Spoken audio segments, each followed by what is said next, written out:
Welcome to limitless brain, commerce का one stop solution, जहां पे आपको हर एक कॉमर्स का सब्जेक्ट मिलेगा बिल्कुल एक ही प्लेटफॉर्म पे, including maths. So I hope the previous slides were pretty helpful and the previous chapters were pretty helpful. So now we have come to the second part, that is doing the sample question papers for economics. We have already completed the sample question paper for BST. Same we'll do for economics. So let's get started with the sample question paper 2022 term 2 for economics. Let's start. As we have come to the sample question paper, now we'll focus on the syllabus first.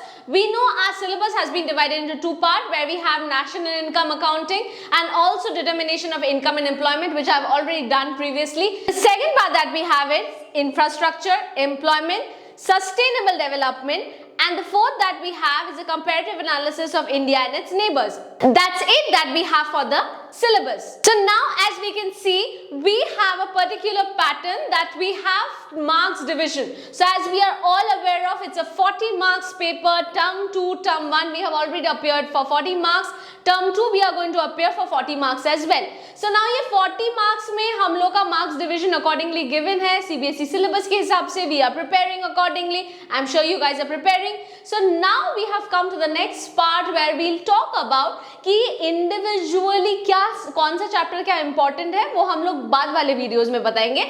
अभी I'll focus on the sample question papers. तो ऐसे कि आप लोग sample questions में देखोगे, we have got 2 marks question, 3 marks question and 5 marks question. So one by one we'll solve all the questions. So let's start with the questions. So we'll start with the first question. The question is distinguish between final goods and intermediate goods.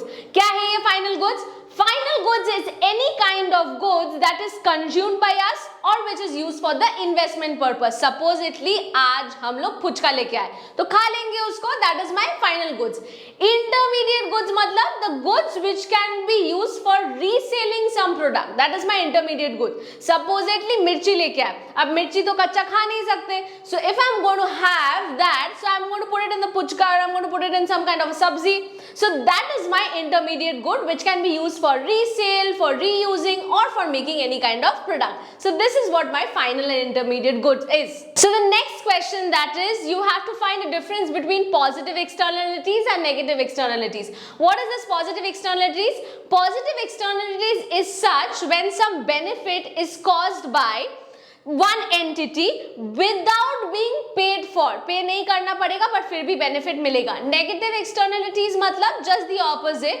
When we are trying to find out when one entity is harming another without being penalized for. So that is what my negative entity is. So next that we have come to the next question. That is a small sum, very easy. It's just easy to score 2 upon 2 in a very quick and easy way. So let's read the sum. Calculate the equilibrium level of income for an hypothetical economy for which it's given that autonomous investment 500 crores, pretty easy. Consumption function C, that is equal to 100 plus 0.80y. तो consumption function हम लोग पढ़ चुके हैं, investment दिया हुआ है मेरा, तो मेरा y इज इक्वल टू क्या था, याद है? y is equal to c plus I था, जहां पे मेरा c दिया हुआ है, जहां पे मेरा i दिया हुआ है. तो y इज इक्वल टू हम लोग क्या लिख लेंगे पहले, तो y is equal to c plus I. तो c का वैल्यू क्या है मेरा? c का वैल्यू है मेरा 100 प्लस 0.8y, लिख लिए. I का वैल्यू कितना दिया हुआ है सम में? 500 करोड़, उसको भी लिख लिए. तो हो गया y is equal to C plus I. तो हो गया y is equal to C plus I. अब चलते हैं नेक्स्ट पैरामीटर में. क्या फाइंड आउट करना है? y का वैल्यू. अगर y का वैल्यू फाइंड आउट करना है तो क्या करेंगे? इस साइड y है, इस साइड 0.8y है, तो उसको इस साइड लेके आएंगे तो मेरा y माइनस 0.8y हो जाएगा, जबकि मेरा 500 प्लस 100 600 हो जाएगा, राइट? तो मेरा y का वैल्यू 1 है, minus 0.8 that is 0.2y is equal to 600. अब y का वैल्यू कैसे फाइंड आउट करेंगे?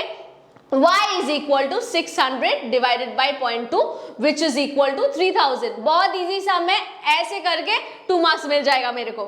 The next question that we have come down to is calculate the change in income, that is change in y, for an hypothetical economy given that marginal propensity to consume जो हम लोग already कर चुके हैं, that is MPC is equal to 0.8, change in investment is equal to 1000 crore. तो अब क्या दिया हुआ है, मेरा दो फैक्टर दिया हुआ है, चेंज इन इनकम जो 1000 करोड़ है, एमपीसी 0.8 है। मनी मल्टीप्लायर वाला सम याद है, मनी मल्टीप्लायर किए थे ना जो, तो वहां पे क्या फॉर्मूला था, 1/1 माइनस एमपीसी। यहाँ पे भी वही फॉर्मूला लगाएंगे, 1/1 माइनस 0.8, तो क्या हुआ 1/0.2 हुआ।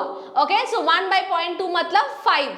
तो अब k का वैल्यू क्या निकला 5। So next that we come to is k is equal to, k का फॉर्मूला क्या था, change in y by change in i। ठीक है, तो k मेरा क्या निकला है 5 निकला है, और चेंज इन y नहीं पता, वही फाइंड आउट करना है। चेंज इन i मेरा दिया हुआ है 1000, तो अब क्या आएगा, change in y is equal to 5 multiplied by 1000, that is equal to 5000. That's how we get the answer. बहुत easy था, एक बार प्रैक्टिस करोगे पूरा याद आ जाएगा and you get 2/2. The next question that is being asked upon, as the income increases, people save more. We have to justify the statement. तो पहले हम लोग क्या बताए थे, as income increases, consumption also increases. Initially, जब आदमी का इनकम कम रहता है, जब इनकम थोड़ा सा भी कम रहता है, कंजम्पशन ज्यादा होता है। The moment my income increases, supposedly मेरा इनकम 10,000 था, अभी 12,000 हो रहा है, तो वो जो मेरा बफर पैसा आ रहा है ना, I try to save more, I don't consume more, क्योंकि खा तो नहीं सकते अपने बेसिक नेसेसिटी से ज्यादा, but we try to save more. So that's when initially when income is increasing, the consumption increases, but after a certain point of time when income increases, consumption tends to be a little less and also the saving goes up. So that's why when income increases, savings also increases. So that is what we had to justify. Okay, the next question, very straight, very simple. We have to state any two indicators that will affect the health status of an individual. So first that we have is an infant mortality rate. Infant mortality rate क्या है? Infant mortality rate is basically when a kid is surviving normally till the first year, that is the infant mortality rate. How many kids are surviving till the first year or till the age of 1. So that is how we find out the infant mortality rate. Number 2, literacy rate talks about any people or a proportion of people surviving the age of 7 or more, how much they are literate. So basically it talks about the proportion of literate population at the age of 7 or above the age of 7. कितना बच्चा at the age of 7 या age of 7 से ज्यादा, कितना सारा बच्चा out of the total population literate population है, सो उससे हम लोग लिटरेसी रेट फाइंड आउट करते हैं. So these are the two factors. So the next question that we have come up to, pretty easy question. Often बच्चे लोग काफी डर जाते हैं ये सब चार्ट वार्ट देख के. प्लीज नहीं डरना है भैया, because ये काफी easy है. What is the question? I'll tell you the tricks. How do we find out? So now compare and analyze the women worker population ratio in urban and rural areas on the following. तो simple ये table दिख रहा है. As ये table दिख रहा है, यहां से क्या फाइंड आउट करना है, डेटा जो गिवन है, पहले तो मेरे को फाइंड आउट करना है विमेन वर्कर पॉपुलेशन रेशियो. तो out of this total ratio how many women are working, 16.5% is the women that is working. Okay, so this is the working population in the economy. Now इसका bifurcation करना है. ये 16.5% of the women who are working, how many people are working in urban and how much percentage of people are working in rural. So if we can derive from the table, out of this 17.5% of the women are rural population, whereas urban population women कितना काम करते हैं, 14.2. ये तो काफी अजब data है. Rural population में women are working more, urban population में women are working less. Yes, because rural population में the when the guys or when the farmers do work, they need a helping hand. So women help their husband to help their husband, as the income parameters are little low, so to help their husband, women work more. So that's why the women population, that's when you will justify, that's when the women population workers are more in rural areas that to the urban areas. यही denote करना है कितना population काम कर रहे, urban या rural में ज्यादा काम कर रहे, क्यों काम कर रहे. This is how you straight away answer this kind of questions. The next question that we have come down to is the question that is being asked upon, investment in infrastructure will lead to economic development. Do you agree to this statement? बहुत logically समझने का कोशिश करो. Investment अगर infrastructure में किए तो economic development होगा कि नहीं होगा? होगा. क्यों होगा? If we are increasing the investments, what is happening? If we are investing in the infrastructural development, productivity of country will go high. If productivity of country goes higher, ज़्यादा आदमी लगेगा काम करने के लिए, so we will have employment generation. If we are having employment generation, people will be earning more, so income will increase. If the income increases, standard of living of people will increase, and thus if we bring all of them together, it will have an impact on the total economic development of the country. That's why investment in infrastructure will lead to the economic development of the country. That's how you need to justify. One interlinked with another, another interlinked with another, and that's how it forms a total process. Okay, so a very basic question that has been asked to you. Giving valid reasons, explain which of the following will not be included in the estimation of national income in India. तो कौन सा national income of India में estimate नहीं होगा? पहले number 1, purchase of shares of X Limited by an investor in the National Stock Exchange. National Stock Exchange में हो रहा है, purchase कर रहे हैं X Limited से. It's a paper claim that is happening, right? It's a normal paper claim that is happening. So does it include any kind of value addition to the country? Value addition country का नहीं हो रहा है तो ये national income में include नहीं होगा. Next कौन सा include नहीं होगा? Compensation paid by the government of India to the victim of flood. तो गवर्नमेंट ऑफ इंडिया ने कोई कंपेंसेशन दिया है, वो ट्रांसफर पेमेंट है, नॉर्मल ट्रांसफर पेमेंट है ना. अगर वो नॉर्मल ट्रांसफर पेमेंट है, is it incorporating any flow of goods and services in the country? नहीं, just normally government of India victims of flood को दे रहे, नॉर्मल ट्रांसफर पेमेंट हो रहा है, कोई साइकिल में गुड्स एंड सर्विसेज प्रोसेस नहीं हो रहा है. So that's when it is not contributing to the national income of India. The next question that is being asked upon, estimate the value of nominal gross domestic product for an hypothetical economy. The value of the real domestic product and the price index are given as 500 crores or 125 crores. तो क्या क्या दिया हुआ है मेरा? Real domestic product that is given as 500 crores और price index दिया हुआ है 125 crores. Nominal GDP का फॉर्मूला है real GDP multiplied by price index divided by 100. तो कैसे करेंगे?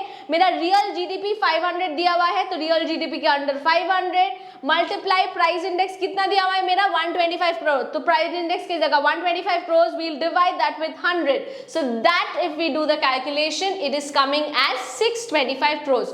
जो भी फॉर्मूला है रियल जीडीपी नॉमिनल जीडीपी की जगह आ जाएगा, नॉमिनल रियल की जगह चला जाएगा, खाली वो इंटरचेंज हो जाएगा, बाकी सम एग्जैक्ट ऐसे ही आएगा. It's very very easy to score in this kind of sums. So we have come to the next question, that is study a table is given, a pretty like scary table, but it is a very very easy table and we are going to denote something from this table.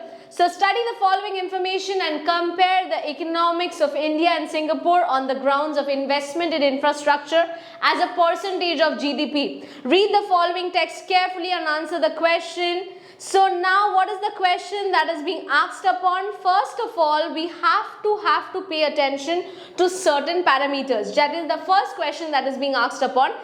देखो investment structure जो GDP का given है, gross domestic product, India का कितना mention है investment structure as respect to GDP? 30% mention है, right? So 30% mention है. अब सिंगापुर का कितना मेंशन है? 28% मेंशन है. इंडिया का थोड़ा ही ज्यादा है सिंगापुर से, but we need to consider the vast geography of India, right? If we consider the vast geography of India, India is comparatively low in proportion than that of Singapore. So now if India wants to grow at a higher rate, so India must judiciously do the investments in the infrastructure for the development of the infrastructure facility. अगर India का vast dynamics demographics देखा जाए तो India बहुत ही major, बहुत ही ज्यादा कम Singapore के हिसाब से कंट्रीब्यूट कर रहा है. So if India has to grow, if India has to be in some kind of position, it has to increase the investment for the development of the infrastructure. That is what your conclusion should be. So as you can have a look, it's a pretty big text that is being mentioned to us. We have to read this text carefully and we have to point a few things.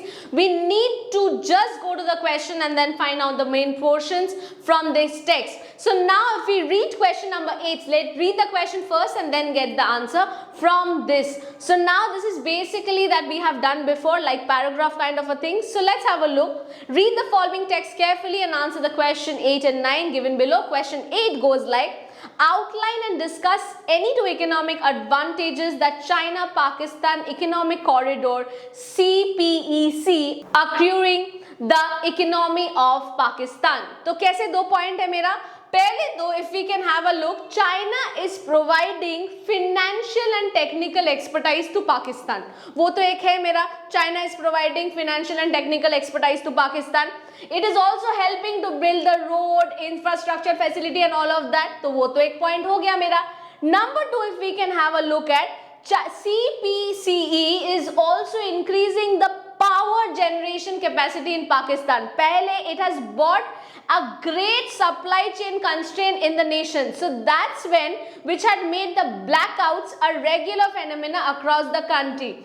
So that's why it has brought an end-to-end supply chain constraint in the nation. So it has massive increased the power generation capacity of Pakistan, which has helped. पहले तो blackouts and all बहुत common होता था, वही लिखा हुआ है. तो अभी ये China support कर रहा है, so Pakistan is going to a better state. So we can mention these 2 points, whatever is marked here. Next question number 9.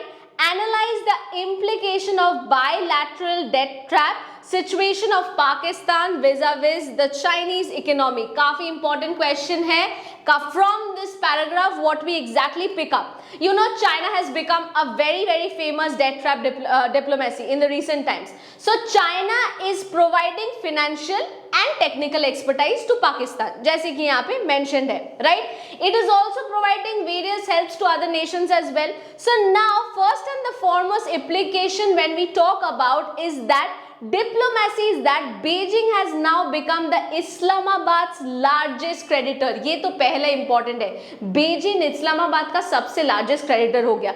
उसके लिए according to the documents of finance minister, we can see the total external debt is around $44.35 billion, which is a huge amount in June 2013, which is just 9.3 what is owed by China, जो China का है.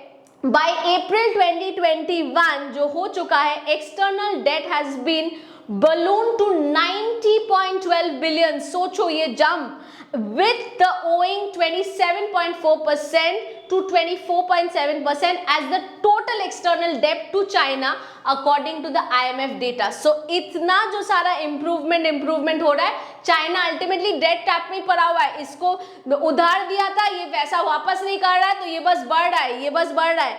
2013 का data देखो, 2021 का data देखो, it is jumping like crazy, right? So that is why China is going more to it and it has fallen in the debt trap of Pakistan. So the next question that we have is how the non-monetary exchange has an impact on the GDP for the economic welfare. तो पहला है कि non-monetary exchange जो है वो GDP में effect करता है कि नहीं.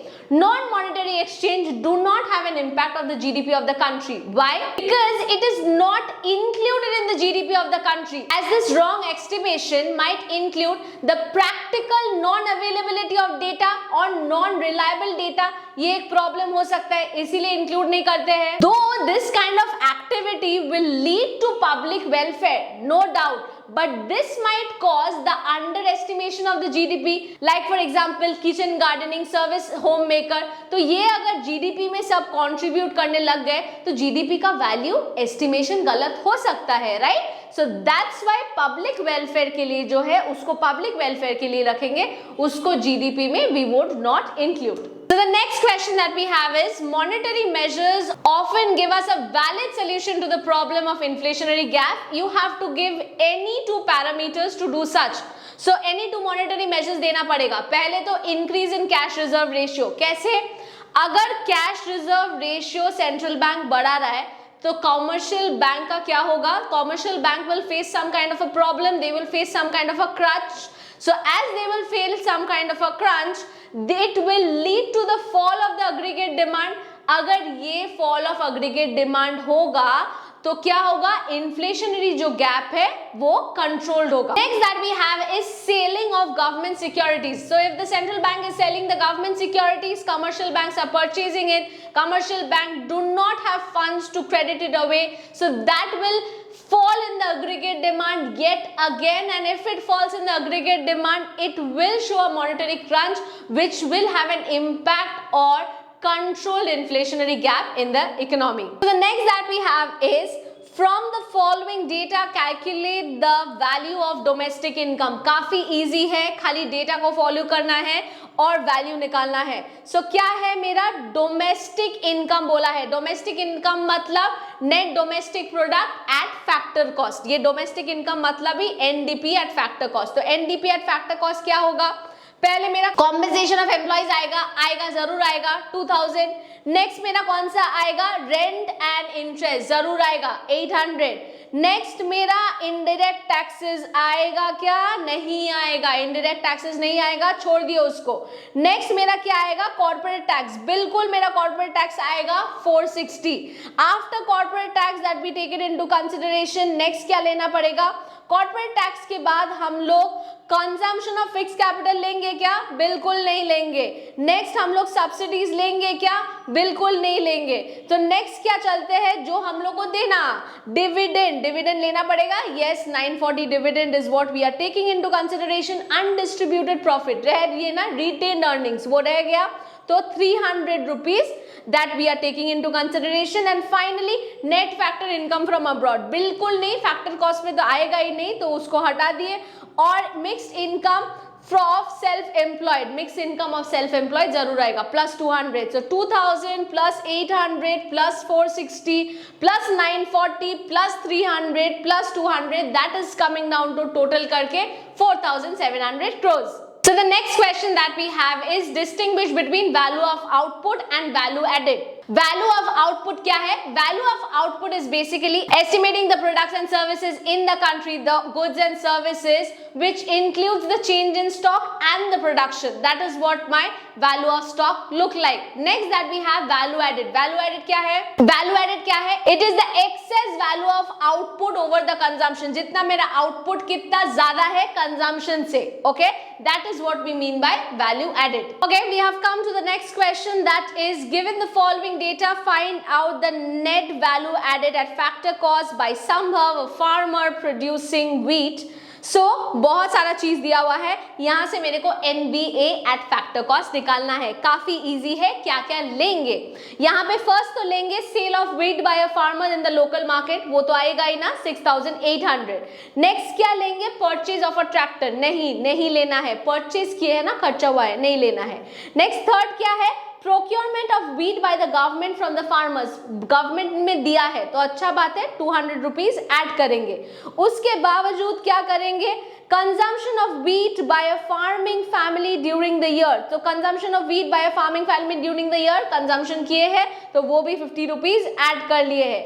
नेक्स्ट आएगा मेरा expenditure on maintenance of the existing capital stock. Expenditure खर्चा कर रहे हैं to maintain that existing stock, तो उसको माइनस करना है, हटा दो.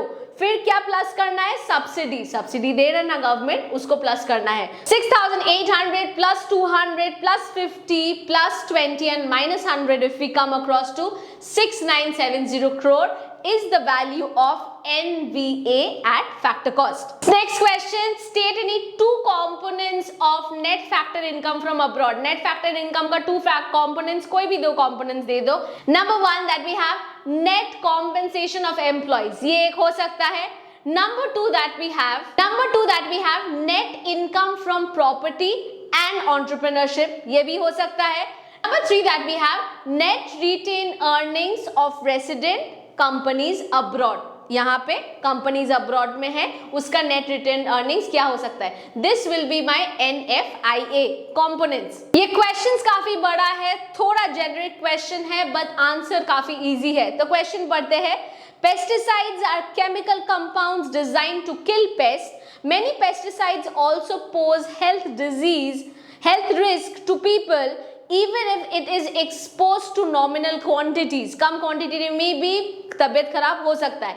In the light of the above statement, suggest any true traditional method for replacement of chemical pesticide. Chemical pesticide के बदले traditional method कैसे use कर सकते हैं? Okay, so we have always been knowing traditional methods are the best way to control pests. So now first thing we know the neem tree has been a major contributor for pest control, right? So nowadays recently the government has started with neem coated urea to give it away to the farmers, and that's when they can use as their pesticides. Number one. Number two, that the governments are promoting, or they are saying you have to let the birds grow in and around the farming field so they are allowed to dwell again the agriculture areas, and that will help them to control the agricultural pests. This can be the true traditional and typical method to control the pests. Okay, so we have come to the last question, and what the last question looks like. In the recent times, the Indian economy has experienced the problem of casualization of the workforce. This is the problem has only aggravated the outbreak of COVID-19. Do you agree to the given statement? Give any two disadvantages of casualization of workforce in the light of the above statement. So क्या हो सकता है? So now we come down to the with reference to this casualization of workforce. पहले तो ये casual workers are not protected by labor laws. That we have to get it clear. And during the pandemic, you know, there has been a fall in the demand. So as there has been a fall in the demand, casual workers were hugely affected. Casual workers were left jobless. Casual workers were having no compensation. So this is number one problem that they were having. Now, number two, during COVID-19, we know many people and even the casual workers were left jobless. As they were left jobless, they were having a money crunch. So in that time, the health issues were increasing. So during their health sector, their contribution was increasing, but they were not having any earnings. So during such times, had there been a formal sector, had the casual workers been in a formal sector, they would have at least safeguarded themselves, their jobs, right? So it would have given them certain kind of benefit in certain way. So these can be the two way out, or this can be the two reasons why it has increased mostly. So these are the two disadvantages of casualization of workforce, we can say. So with that, we have come to the end of solving the sample question paper for Economics CBSE Term 2. I hope this video was little useful to you guys. If this video was useful at all, please don't forget to like, comment, share and subscribe to Limitless Brain. Keep watching Limitless Brain. We will often come up with more such good videos. We will start solving the previous year papers as well, and we will also do the quick reviews of few chapters. So keep watching Limitless Brain. Bye guys.